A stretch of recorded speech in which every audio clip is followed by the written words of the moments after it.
Welcome back. Now with a look at your weather forecast, here's Mesa Alajami. The rain coupled with chilly air is making it feel colder than it actually is. Here's your 5-day weather forecast.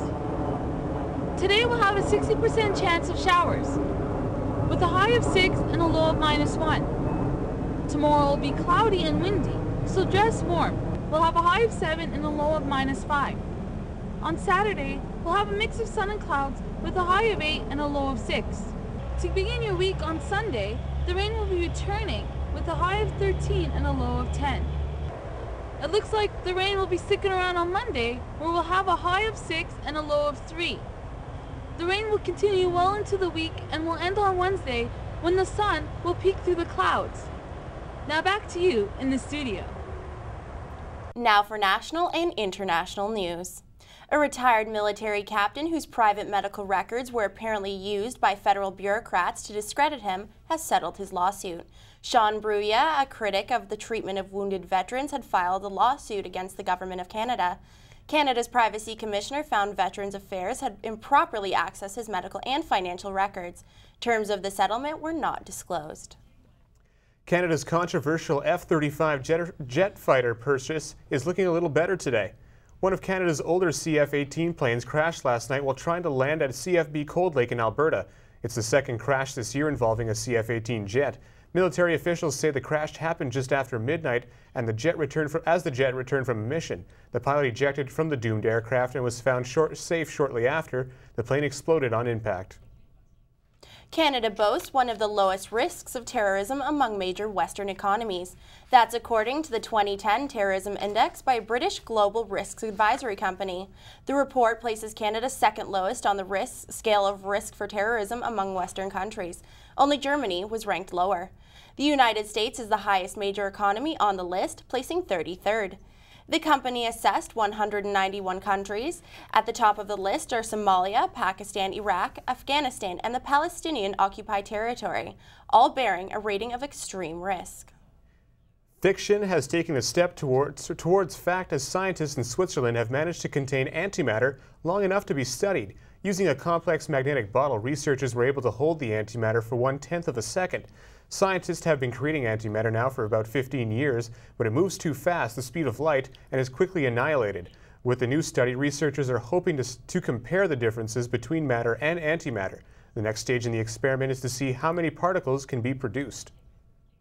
And now with your sports news, here's Christina Russo. I fixed a lot of mistakes in that script. Hello, I'm Christina Russo, and here's what's making news in sports. Humber continues its volleyball dominance as the men's and women's teams stay undefeated after crushing the Mountaineers. The men's team swept Mohawk College in straight sets, handing the Mountaineers their second loss of the season. The Hawks won 25-21, 25-22, and 25-17. Humber is now 22-0, including preseason and tournament play. Hawks setter Derek Quinn says getting the middles involved was key to the win.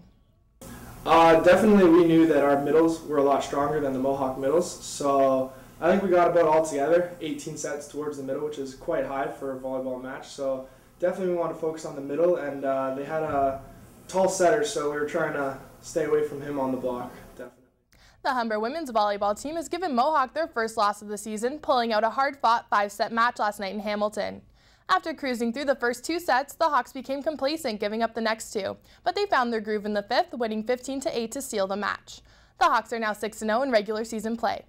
Both Humber teams won't play again until next Wednesday when they face Fanshawe in a doubleheader in London. In professional sports, the Toronto Raptors won the Battle of the Eastern Conference basement last night, beating the Philadelphia 76ers 94-86. Andrea Bargnani led the way for the Raps with a season-high 30 points, while Sonny Weems had 25 in the win. Toronto improves to 3-9 on the season and will play 7 of their next 8 games at home. The Toronto Maple Leafs are looking for their second win in a row as they host the injury-ridden New Jersey Devils tonight. This is the first of 4 matchups between the two teams this season. The Leafs will be without starting goaltender J.S. Giguère. He'll be out 1 to 2 weeks with a minor groin injury. Some notable injuries for the Devils include captain Jamie Langenbrunner and forward Zach Parise. The Leafs have called up James Reimer from the Toronto Marlies to serve as backup to Jonas Gustafsson. Puck drop is at 7 p.m. at the Air Canada Centre. And having your dad as a boss might not be the best thing, at least if you play for the Calgary Flames. Flames GM Daryl Sutter has traded his son Brett Sutter, along with defenseman Ian White, to the Carolina Hurricanes. In return, the Flames receive winger Tom Kostopoulos and defenseman Anton Babchuk. The move comes 1 week after Brett Sutter was charged with assault following an incident outside an Arizona bar.